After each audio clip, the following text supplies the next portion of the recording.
Hello everyone. आज हम लोग एक शॉपिंग सेंटर मुझे जाना था, बच्चों के शूज़ बाय करने थे। तो ये हमारे घर की बैक साइड का एरिया है। यहाँ पे हम लोग कभी भी नहीं गए। एक्चुअली यहाँ कंस्ट्रक्शन चल रही थी हमारे घर के सामने, तो हम अक्सर जाते हैं, मैंने दिखाया भी हुआ है। तो यहाँ जैसे ही हम निकले थे तो ये एक मतलब लोग बैठे हुए थे, पिकनिक कर लें या मैट लेके बैठे हुए थे। कोई स्टडी कर रहा था, कोई बच्चा पेंटिंग कर रहा था। तो डेफ़िनेटली बच्चा बच्चे को देख के अट्रैक्ट होता है। तो मेरी बेटी जो ही इस बच्ची की तरफ गई और इसने मेरी बेटी को पुश कर दिया, ठीक है। और इसी वजह से मैंने कैमरे को मतलब कि फ़ौरन नीचे किया अपनी बेटी को पकड़ने के लिए। और चाइनीज़ जो बच्चे हैं वो आजकल बहुत मिसबिहेव करते हैं, ठीक है। और उल्टी सीधी बातें भी आगे से करते हैं, और ये चीज़ें इनके पेरेंट्स सिखाते हैं, क्योंकि बच्चे का ये एक नेचुरल बिहेवियर नहीं होता। बच्चा जो होता है आपको देखेगा, या बच्चा मेरी बेटी को देखेगा तो स्माइल पास करेगा। लेकिन जो इस तरह का बिहेवियर होता है, मिसबिहेव करना, बच्चे को पुश करना और इस तरह की बातें करना, ठीक है ना। और हर वक्त अमेरिकन अमेरिकन की बातें करना, ये इनके बड़े लोग बातें करते हैं। इनकी ब्यूटी का स्टैंडर्ड अमेरिकन है। अगर आप देखने में अमेरिकन की तरह नहीं लगते, अगर आपका इंग्लिश एक्सेंट अमेरिकन की तरह नहीं है, तो आप जनाब दुनिया में एग्जिस्ट ही नहीं करते। आप जो है दुनिया की कम तरीन, बहुत ही इन्फीरियर पर्सन है, ठीक है। चाहे आप इंग्लिश अंडरस्टैंड करते हैं या आप बोल भी रहे हैं तो हमारी मेरी सोसाइटी में ही एक बच्ची रहती है, उसकी इंग्लिश काफ़ी अच्छी है, ठीक है। और मुझे एक दिन कहने लगी कि आपका एक्सेंट अच्छा नहीं है, ठीक है ना। तो ये बातें इनके पेरेंट्स इनको सिखाते हैं। लैंग्वेज का मतलब तो अंडरस्टैंडिंग होता है, एक मीडियम है लैंग्वेज। लेकिन ये सारी बातें इनके पेरेंट्स इनको बताते हैं, सिखाते हैं, और इससे बच्चे की मासूमियत ख़त्म होती है।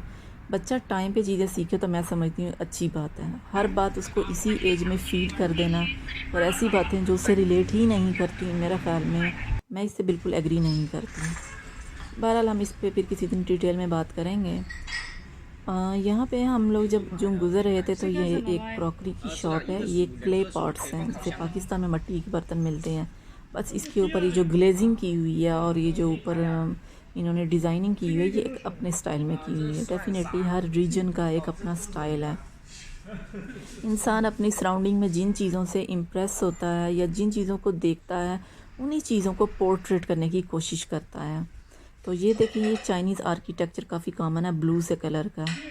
तो बात करते हैं प्राइस की। प्राइस क्या थी, हर एक पे मेंशन नहीं की हुई थी, लेकिन वो जो बाउल थे वो 10 आरएमबी के 3 थे।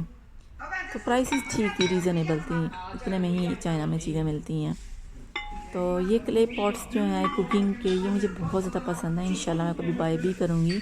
और ये बर्तन वैसे बहुत ज़्यादा हैवी थे और इनको बहुत केयर से रखना पड़ता है, ये टूट बहुत जल्दी जाते हैं, बिल्कुल जैसे आपके डिनर वगैरह के सेट्स होते हैं। ये फ़िश बनी हुई हैं, ये छोटे छोटे से फूल बने हुए हैं। ये जो चेरी ब्लॉसम वगैरह होता है उसके छोटे इस तरह से फूल होते हैं, चाइना में भी काफ़ी होते हैं। बहरहाल अभी मुझे बाय नहीं करना था, क्योंकि हम इतना हैवी वेट नहीं कैरी कर सकते थे बच्चों के साथ। तो मुझे एक शॉपिंग सेंटर जाना जो बिल्कुल 5 मिनट की डिस्टेंस, बल्कि सामने दिखाई भी दे रहा है। और ये न्यूली ओपन हुआ है, पहले हमारे घर के पास कोई भी शॉपिंग सेंटर नहीं था।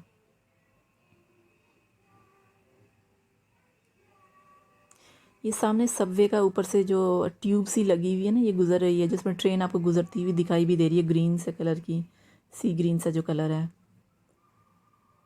तो अब सबवे ट्रेन का स्टेशन भी हमारे घर के पास ओपन हो गया है। तो हमें यहाँ पे एक हलाल रेस्टोरेंट दिखाई दिया था, और वाकई वो हलाल था जब हम नज़दीक गए थे। ये ग्रीन कलर का जो है, तो हमने एक और रेस्टोरेंट डिस्कवर कर लिया, क्योंकि हमारे घर के पास जो हलाल रेस्टोरेंट था, जो हम नीचे जैसे ही उतरते थे, मैंने उसकी वीडियोस भी बनाई हुई हैं, वो क्लोज़ हो गया है। तो ये ब्रिज था, बिल्कुल ऐसे था जैसे ना स्केलेटन बना होता है। काफ़ी अच्छा व्यू था, पीछे स्काई स्क्रैपर बिल्डिंग्स हैं, सबवे का रूट है, और नीचे एक स्मॉल ब्रिज था। चाइना बहुत खूबसूरत होता जा रहा है, आर्किटेक्चर वाइज अगर देखा जाए तो। और जो इंफ्रास्ट्रक्चर पे जितना ये लोग काम कर रहे हैं, जगह जगह को बहुत डेकोरेट कर रहे हैं। ये तो इलेक्ट्रिक राइड्स थी, मैरी गो जो था, आई थिंक 25 आरएमबी थी इसकी, लेकिन अभी फ़िलहाल कोई भी नहीं था। ये आउटसाइड था इस तरह शॉपिंग एरिया। तो अंदर चलते हैं।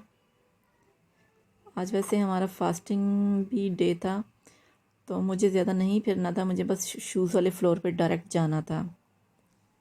तो यहाँ पे आपने जनाब सबसे पहले अपना हेल्थ कोड दिखाना है, कंपलसरी है। तो सारे लोग अपना हेल्थ कोड जो है वो ओपन कर रहे हैं।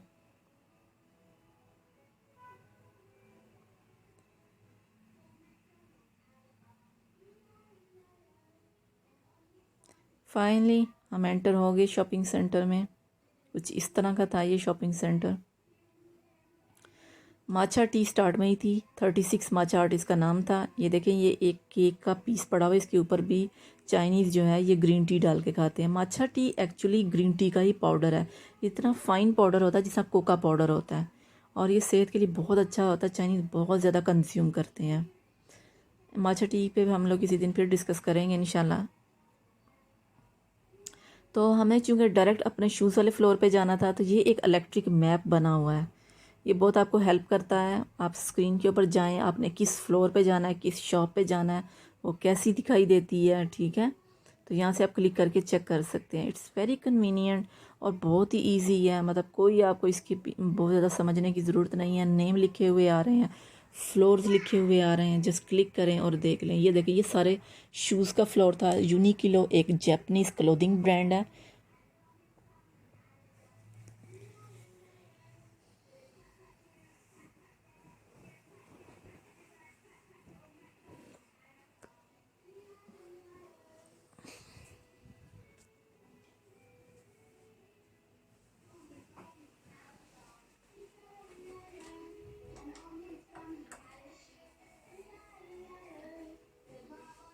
ये टाइम, डेट, टेम्परेचर, डे सब कुछ आपको बता रहे हैं।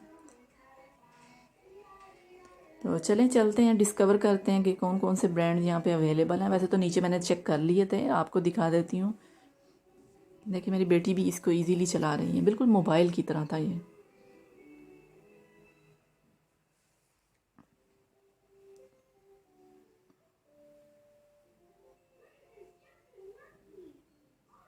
और ये जो साथ ब्लिंक सी मशीन कर रही है ना, यहाँ से आप पावर बैंक्स वगैरह अपने ले सकते हैं अगर मोबाइल वगैरह आपने चार्ज करना है। तो ये भी एक अच्छा खासा बिज़नेस चाइना में बन चुका है। इसके चार्जेस होते हैं, आपने यहाँ से पावर बैंक इशू करवाना, अपना मोबाइल चार्ज किया और वापस यहाँ पे आके लगाना होता है।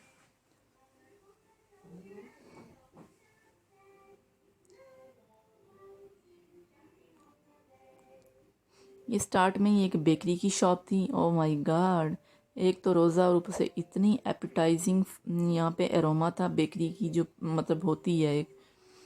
तो मैं तो फ़ौरन गुज़र के ही थी।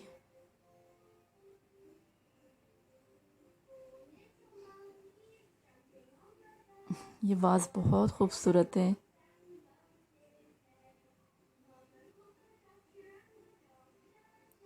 फास्टिंग के साथ बाहर निकलना और रेस्टोरेंट्स के पास से गुजरना काफ़ी डिफ़िकल्ट होता है।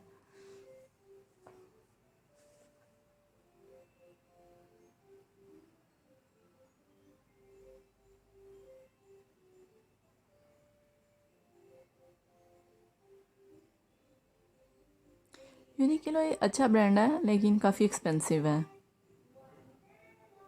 ये डॉल्फिन फ़िश है, सेंटर में बनाई हुई है। शॉपिंग सेंटर के बाहर भी रखी हुई है इन्होंने, बहुत बड़ी सी।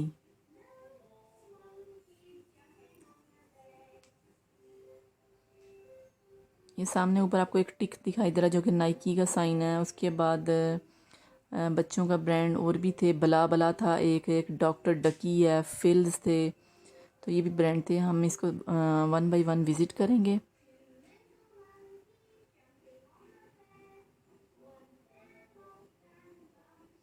वैसे ब्रांड वाले ज़्यादातर अपनी शॉप से ना आपको वीडियो रिकॉर्ड नहीं करने देते। ये नीचे बला बला जो है इनका बच्चों का ब्रांड, अब अजीब सा नाम है, ये भी था। ये टाटा था, लेकिन टाटा पे ना मतलब ऐसा उस तरह के मुझे कोई रनिंग वाले या जॉगिंग वाले शूज़ नहीं मिले, बिल्कुल बस ऐसे ऑफिस शूज़ टाइप्स थे। तो ये जब आप लिफ्ट में जाते हैं तो लिफ्ट के बाहर भी इस तरह से इन्होंने गाइडलाइन आपको दी हुई है, एक मैप लगाया हुआ है वॉल के ऊपर। लेकिन प्रॉब्लम वाज डैट कि भाई लिफ्ट इतनी स्लो थी कि हम खड़े खड़े थक गए थे, लेकिन लिफ्ट आने का नाम ही नहीं ले रही थी। तो ये बॉक्स वाली जो लिफ्ट होती है मुझे ये ज़्यादा कन्वीनियंट लगती है बच्चों के साथ। तो ये एलिवेटर पे जाना ज़रा डिफ़िकल्ट होता है बच्चों का। प्रैम ऊपर दो टायरों को सिर्फ रखना और दो को खुद आप सपोर्ट देते हो। बहरहाल हमने फिर इसको शॉर्टकट लिया क्योंकि देर हो रही थी। और इन्होंने ना बहुत अजीब सिस्टम किया हुआ था, एक ही फ्लोर के ऊपर जनाब खाने पीने का भी सामान कर दिया हुआ था और वहीं पे शूज़ की भी शॉप थी। हालांकि ऐसा कभी हुआ नहीं है, मतलब फ़ूड कोर्ट जो होता है वो एक सेपरेट होता है और जो नीचे होता है कपड़ों का जूतों का वो सेपरेट होता है, बट दे मिक्सड इट। तो ये हम सबसे पहले आंटा स्पोर्ट्स पे आए थे। आंटा स्पोर्ट्स एक चाइनीज़ स्पोर्ट्स शूज़ और क्लोथिंग ब्रांड है। उसके बाद हम लोगों ने सेकंड लिनिंग को विज़िट किया था, ये भी स्पोर्ट्स के शूज़ और क्लोथिंग ब्रांड है और दोनों आउटस्टैंडिंग है। ये मल्टीनेशनल जो कंपनीज़ हैं एडिडास नाइकी उनको कम्पीट करता है। मैंने रैंडम एक प्राइस आपको दिखा दी है, 539 थी। 500, 600, 700 तक की रेंजेस थी। फिर हम स्केचर्स पे आए थे क्योंकि वहाँ पे मुझे बच्चों की रेंज नहीं मिली थी, स्केचर पे थी। फिर हम नाइकी पे आ गए थे, नाइकी पे भी बच्चों की नहीं थी। So finally we are out. मैंने बला बला से एक शूज़ बस बाय कर लिया था and now we are going outside. और उसके बाद हम लोग घर की तरफ जा रहे हैं। हमारा घर बिल्कुल ये सामने ही है।